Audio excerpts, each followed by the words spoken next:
Yeah, and I really appreciate that you said trial and error, because I feel like that's such a big part of personal development is figuring out what doesn't work for you.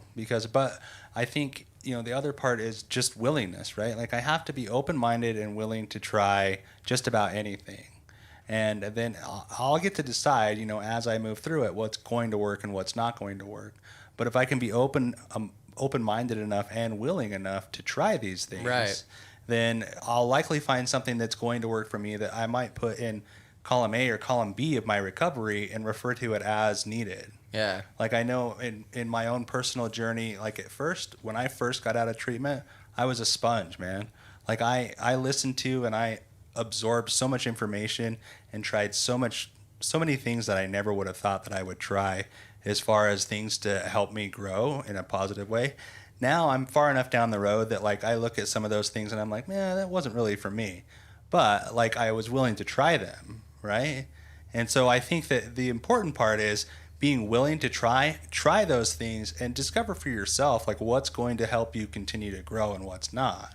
Because for me, if I'm not growing, I'm moving backward. Yeah. And backward means another relapse. I And think that's it's just not a place I'm willing to go. no, absolutely. I think it's important to remember too that like the world is constantly in a state of flux and is constantly changing, and we ourselves are constantly changing. So like the things I need to do to stay sober today aren't necessarily the same things I needed to do a year ago. Mm-hmm. Like when I was first getting sober, it was important that I called my sponsor every day, that I did whatever it was, right? That I went to, 3 meetings a week and did this, and that. Well, it's like that's not necessarily what it looks like today. It's like I can go a month without going to a meeting and I'm not going to be in danger of relapsing per se, right? It's like, but then I also need to keep helping people. And like, when I was first, a week or a month sober, it's like I wasn't in a position to be able to help anyone. Sure. But like now that's a huge part of staying sober. And so it's like what I do 5 years from now might be completely different than what I do now. Like I might not even be at SOAR anymore. I might be doing something else, right? Yeah. But so it's like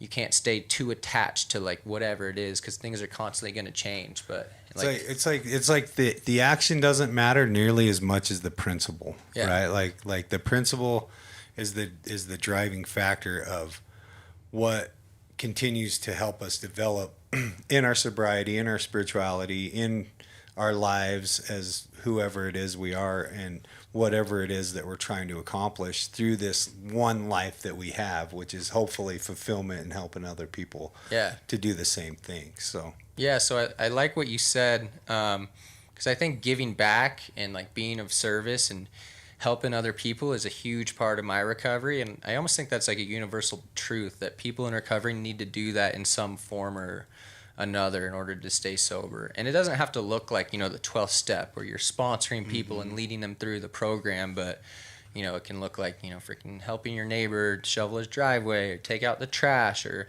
just kind of this idea that it's no longer just about me and like my selfish needs and wants and control, ego, pride, right? It's like on this bigger scale, and especially now with my daughter, it's like kind of I have to look at it from this perspective. It's like I'm trying to raise her and give her a good life, and it's like not about me and what I want to do anymore. And I carry that into work too. It's sore, and it's like if I'm having a bad day, it's going to affect the clients there. So it's like I got to put on my game face and try to be helpful to other people. And that's like a huge thing that I carry with me on a daily basis. I'm always like reminding myself of that, in prayer and meditation. It's like, help me be less selfish. Help me not, just be afraid of, not getting the things I want or losing the things I have. Like help me just like add to life today, helping someone else. And I think that's kind of indispensable.